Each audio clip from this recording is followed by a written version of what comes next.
Breakthrough: scorpion venom shows promise for treating fetal alcohol spectrum disorder. I'm Steve Belair. Welcome to Breakthroughs. A research team led by Children's National Hospital faculty was able to rescue a preclinical model of fetal alcohol spectrum disorder, FASD, in juvenile models, reversing motor skill deficits with the help of a novel drug derived from scorpion venom. The finding, in the Nature Neuroscience, could offer hope to an estimated 119,000 children born with this condition worldwide each year. FASD, caused by alcohol consumption during pregnancy, causes numerous learning disabilities, including cognitive and intellectual deficits. Motor skills problems can be an early indicator for these other issues, explains study leader Kazuo Hashimoto Tori. Many parents and caregivers first notice a problem when babies show delay in achieving motor developmental milestones. Although these effects are well documented, Hashimoto Tori adds, it's been unclear what molecular mechanisms cause these deficits. Hashimoto Tori has been studying these effects ever since her postdoctoral training. When pregnant herself, she became interested in the consequences of environmental exposure on the development. Over the past several years, she and her colleagues have published a series of papers towards understanding FASD's molecular mechanisms. In the most current paper, her team worked with a preclinical model of FASD in which gestating fetuses were exposed to alcohol in embryonic days 16 and 17, a period in which brain cells grow predominantly in the upper cortex, a brain region that plays a key role in motor abilities.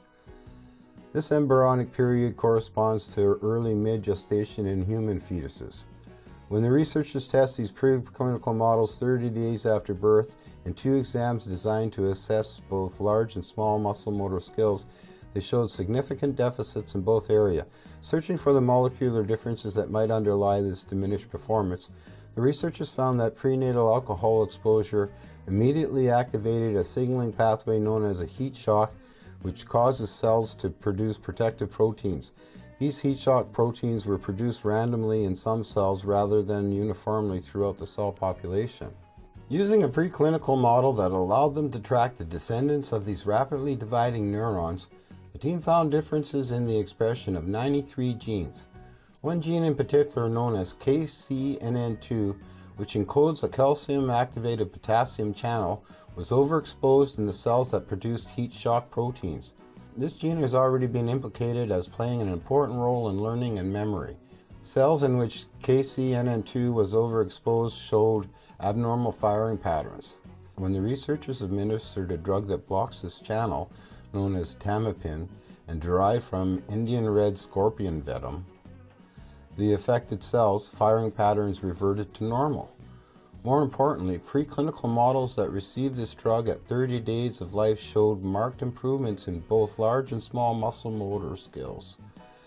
The fact that the preclinical model could still show improvement long after the initial damage suggests that the treatment for children with FASD with a similar agent might also be effective, says Hashimoto Tori. In the end, she and her colleagues have launched a biotech company to further investigate this drug to see if it might hold some promise in humans. Usually investigators looking for molecular mechanisms behind disease stop there. But we want to move forward and have a real impact on public health, she says. We really want to give the patients the hope of having a better life through treating the neurodevelopmental problems of FASD. Very nice. I'll leave a link in the description for the full article, and as usual, please like, share, subscribe, and take care.